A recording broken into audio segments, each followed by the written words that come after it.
Hello there. The amendment by Dominic Grieve and allowed through by the Speaker John Bercow has not forced the anti-Brexit pace in Parliament into a gallop, more like a bit of a trot.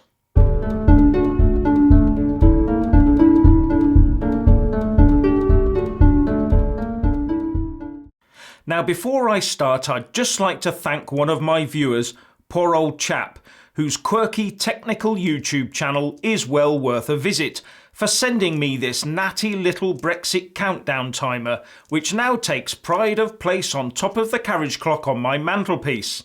Thank you very much. Now, it seems that the grand plan by the Speaker John Bercow and the Tory Remainer and former Attorney General Dominic Grieve has come unstuck, reports Guido Fawkes. Although Theresa May will be forced to table her new Brexit Plan B on Monday the 21st of January because of Grieve's amendment that Bercow broke the rules of precedent to allow MPs to vote through, it appears there is a loophole that the Leader of the House, Andrea Leadsom, has used that allows the debate and vote on it to be delayed until Tuesday the 29th of January, another week nearer to Brexit Day. Leadsom has importantly, though, also delayed bringing Brexit legislation forward that supports our exit from the EU. Now, this does prevent anti-Brexit MPs trying to add all sorts of Brexit-breaking amendments to these bills, which include the Trade Bill, the Financial Services Bill and the Immigration Bill. But there is very little time left to get these through the system and to royal assent. The Justice Secretary, David Gauke, told the BBC that the government only had days before they run out of parliamentary time to do this.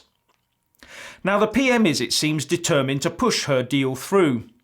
Maybe she's using these new inter-party discussions she started last night as a sort of cover to give her something to table next Monday, and then let the ticking clock apply pressure on MPs who are terrified of the no-deal option that she has hoisted above Downing Street for all to see. Then, if she can wear the House down far enough to win a vote on her deal, she might be thinking that the further legislation required would be easier to get through, apart from the actions of any Brexiteers, of course. The trouble is that this legislation is also needed for a no-deal WTO exit from the EU. So surely any delay now would make it easier for Remainers to sabotage the passage of that legislation, even if MPs sat at weekends and cancelled the February midterm break.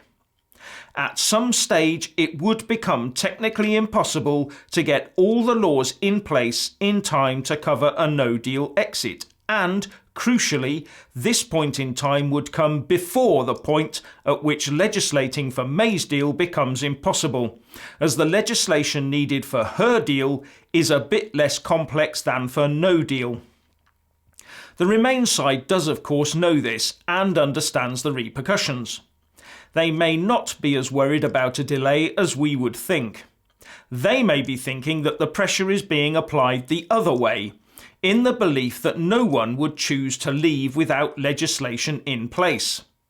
So if they string it out long enough, they may think that the PM will be forced to go to the EU for an extension of Article 50. Whereas Theresa May thinks she can cow enough of the Remainers into submission to accept her deal with the threat of a no-deal exit, even one not backed by the missing legislation. As has been said before, are we now seeing a complex situation reduced to a game of chicken, but with loads of cars all hurtling towards the same spot, with an outcome of many, many permutations? But let's stand back and look at the real facts here. There is a clear and present route to a no-deal Brexit. There is a very realistic outcome of a no-deal Brexit, especially given how our politicians are acting at the moment. Now, whatever your thoughts on whether a no-deal WTO Brexit should happen or not, don't you think that our government and Parliament have an ironclad duty to ensure that the laws are in place to cover that very realistic outcome? Our politicians have already proved they cannot agree on any one deal, whether it be May's, Canada or Norway or whatever. They will fight each other over that for months and years. Some MPs may want to extend the Article 50 process, but that would probably need primary legislation to allow the government to approach the EU 27 for unanimous agreement. And what if just one of the EU 27 says no? Some MPs will say, let's just rescind the Article 50 letter. But that would take primary legislation to repeal the Withdrawal Act and to reinstate any acts repealed by that act in order to allow us to stay in the EU as a full member past the 29th of March. And if there's no time for Brexit legislation by then, there will probably not be time for anti-Brexit legislation either. The May deal supporters and the Remainers are playing with a political stick of dynamite, watching the fuse burn down and then throw it back and forth at each other, and it will come our way just before detonation. If those politicians were really so worried about a no-deal Brexit, then why have they not already fully prepared and legislated for it just in case? The voters would definitely not forgive them for failing to do so. And if they get it wrong, guess what? May will point at the Remainers and the Remainers will point at May, when the truth will be that, apart from the more or less powerless true Brexiteers, our politicians failed and none are fit to sit on those green benches. And they failed because they would not buckle to the will of the people. Full stop. Finally, the Electoral Commission appears to be making preparations for not only a second referendum, but also for EU parliamentary elections for MEPs, reports The Times. This is said to be just sensible contingency planning.